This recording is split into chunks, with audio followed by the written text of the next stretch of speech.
जय सीताराम। भगवत प्रेमी मोर प्रिय दर्शक मंडली मानकू आज भिडियो रे पुणी थरे स्वागत। देखंतु दर्शक बंधु माने आज आपण मानक सम्मुख रे गोटे बड़ क्वेश्चन बड़ प्रश्न आसुची जे बारंबार नाम जप करिबार आवश्यकता काहेकि रही।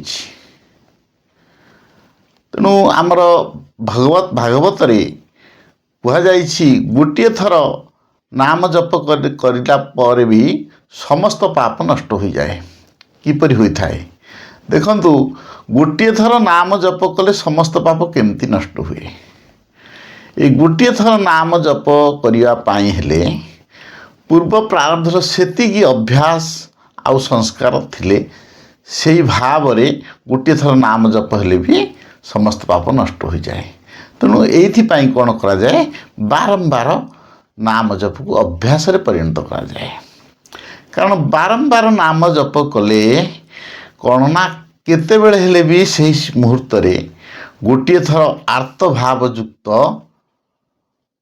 जो भावटी पलि आसे आर्त भाव रे जो नामटी पलि आसे अर्थात विकल होई भाव रे गदगद हुई जो भक्त माने बा जे कौन सी व्यक्ति हो सी जिते बड़े गोटे थर नाम उच्चारण कर दिए से समय तार समस्त पाप नष्ट हो जाए। कारण जिते बड़े तार अंतर भितरु से जो भाव टिकिय बाहर सेते बड़े सांगे सांगे बाहर न थाए।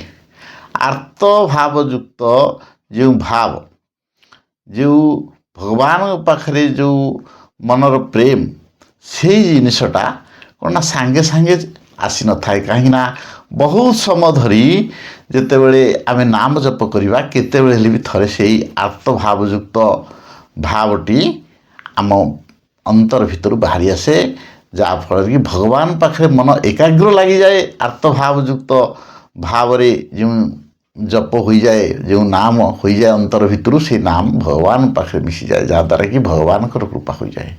देखंतु गोटे गाड़ी रो इंजिन चालू नाही आमे बारंबार किक मारुचे गोटे थर दुई थर 5 थर 10 थर 15 थर 20 थर पर्यंत किक मारुचे से किक मारिया भितरे गोटे थर केमती हेले इंजिन चालू हो जाए।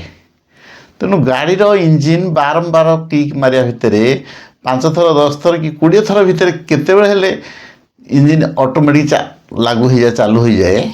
तेणु से भली आम शरीर गोटे इंजिन ए इंजिन की चालू करने को हेले कौन हुए ना आमे जो नाम रूपक की को बारंबार मारिबा बारंबार नाम जप को उच्चारण करवा कले कौन हम केते बेले आर्त स्वर रे जो भाव सी जदि आम अंतर भितर बाहर पड़ला ताहले भगवान आमर समस्त पाप धोई नेबे आमर कौन सी पाप आम पाखे रहिबो नाही।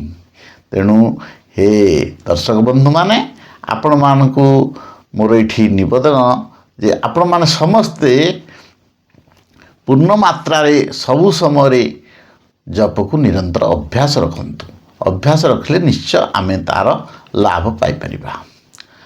आज प्रसंग को आमे एठी रखुछु पुणी आमे देखा हेबु आपण मानक सहित आगामी वीडियो रे। जय सीताराम।